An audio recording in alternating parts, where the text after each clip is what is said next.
Today in our 2012 Kia Optima, we'll be having a look at our best trailer wiring options. We have two wiring harnesses here today. This one here is the Tekonsha T-One, part number 118453. This one here is the CURT T-Connector, part number C56314. The first biggest difference that we found between our two wiring harnesses here today is as far as ease of install. Our Tekonsha wiring harness, we simply plug in to our vehicle's taillights and ground it with a sheet metal screw to the vehicle's chassis. However, on our CURT wiring harness, we have one additional step. We have to connect a power wire from our wiring harness right here with this length of wire here all the way to our vehicle's battery with this fuse holder. So that does add a little bit of time to your install. The next biggest difference that we found is in regards to power output.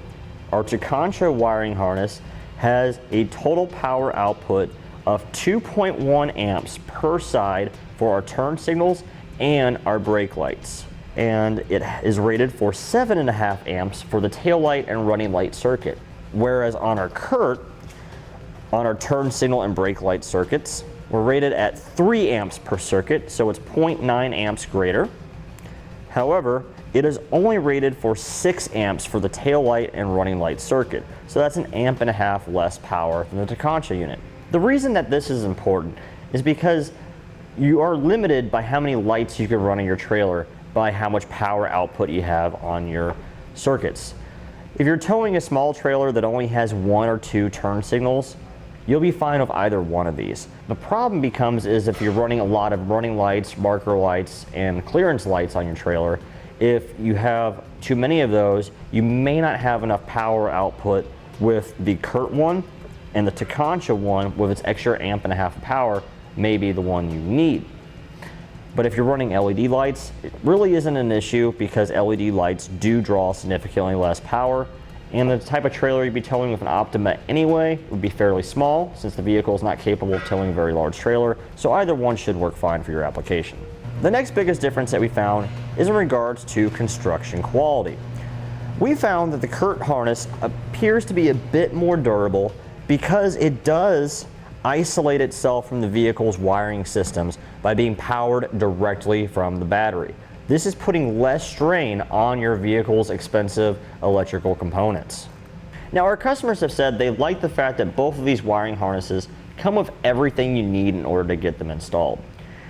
Several have expressed how much they like the Tekonsha wiring harness because of how easy it is for them to install. Several have also said that they've had these wiring harnesses for several years and they haven't encountered any issues with them at all, and they're still working great for them.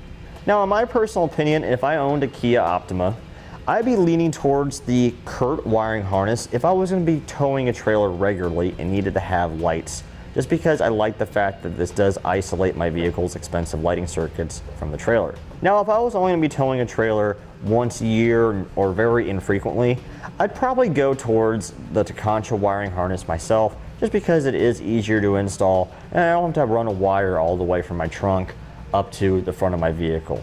Today in this Optima, we have the Tekonsha wiring harness installed. Now, both of these wiring harnesses will look exactly the same when they're installed. You can store them inside your trunk underneath the spare tire cover when they're not in use. And when you need to use them, you can bring them out, stick them outside your trunk to the side of your latch, close the trunk over the wires, and they're readily accessible and stick down right by your hitch to hook up to your trailer nice and easily. Now for a brief summary. As far as ease of install goes, the Tekonsha is the clear winner here because we don't have to run a power wire up to our battery. As far as power output goes, they're both about equal because one's higher on the tail light circuit and the other one is higher on the turn signal and stoplight circuits. As far as construction quality goes, we're going to have to give this to the CURT because it does isolate our trailer from our Optima, and we don't have to worry about our tail light and running light circuit on the Optima powering our trailer lights. It'll be powered directly from our battery. And that completes our look at the best trailer wiring options for the Kia Optima. We hope you find this video helpful and informative for your wiring needs.